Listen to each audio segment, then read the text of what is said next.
ఈరోజు ప్రసిద్ధ పుణ్యక్షేత్రం యాదగిరిగుట్టలో నరసింహస్వామి వారి కళ్యాణోత్సవం నిర్వహిస్తారు. అయితే ఈ సందర్భంగా ఆ యాదగిరిగుట్ట యొక్క వైభవాన్ని విశ్లేషించుకుందాం. ఆహా, ఎంత అదృష్టం అమ్మా!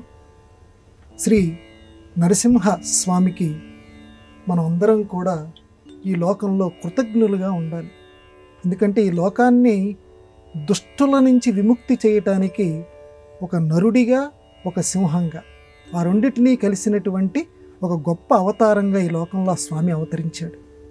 అటువంటి స్వామి వారికి ఈరోజు కళ్యాణోత్సవం మనం జరుపుకుంటున్నాం, నరసింహ అవతారం.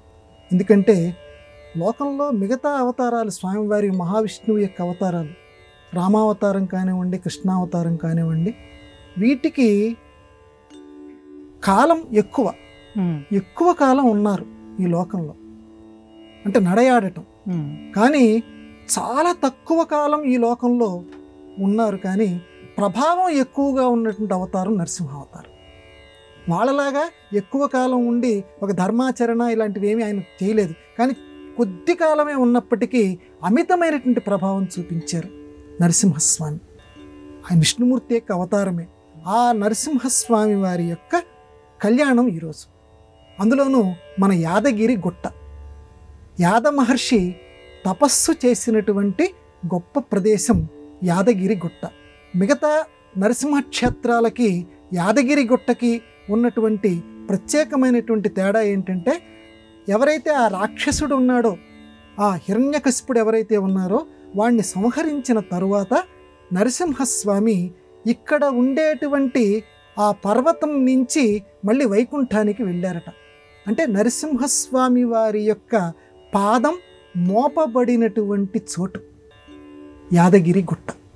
యాద మహర్షి మనందరి కోసం అటువంటి అద్భుత అవకాశాన్ని మనకి కలిగించారు. అందుకే అంత గొప్పది. ఎందుకంటే స్వామివారి యొక్క పాదస్పర్శ ఈ యాదగిరి గుట్టకి జరిగింది.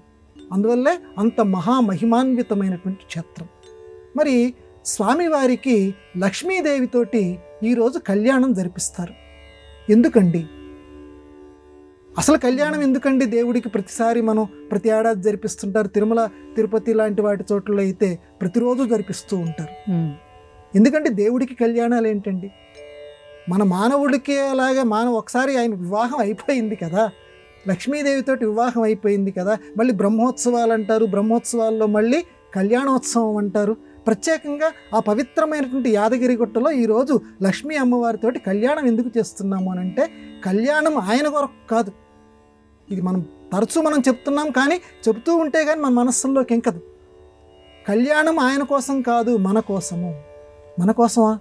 అవునయ్యా. కళ్యాణము అనేటువంటి పదానికి అర్థం ఏంటంటే శుభము అని అర్థం.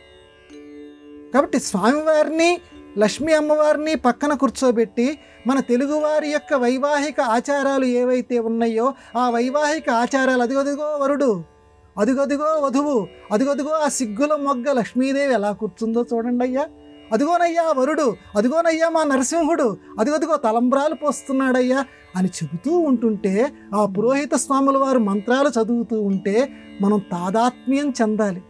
అదిగదిగో మన నరసింహస్వామి మన ఎదురుకుండా వచ్చి కూర్చున్నాడు, మనందరినీ అనుగ్రహించటం కోసం ఒక మానవ రూపంలో ఇక్కడ కూర్చున్నాడు, అదిగో అమ్మ మన ఎదురుగా కూర్చున్నది, వాళ్ళిద్దరి కళ్యాణం చూస్తున్నాము అనే అనుభూతి మానవులకి చెందటం వల్ల ఏం జరుగుతుందంటే, ఆ దైవానుభూతి చెందటం వల్ల దైవ రూపాలు మన మనస్సులో సుప్రతిష్ఠితాలవుతాయి.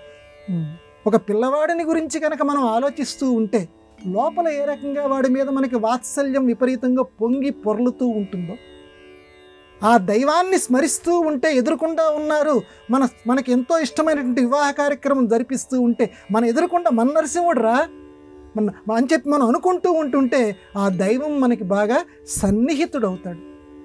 అందువల్ల కళ్యాణం జరిపించాలి.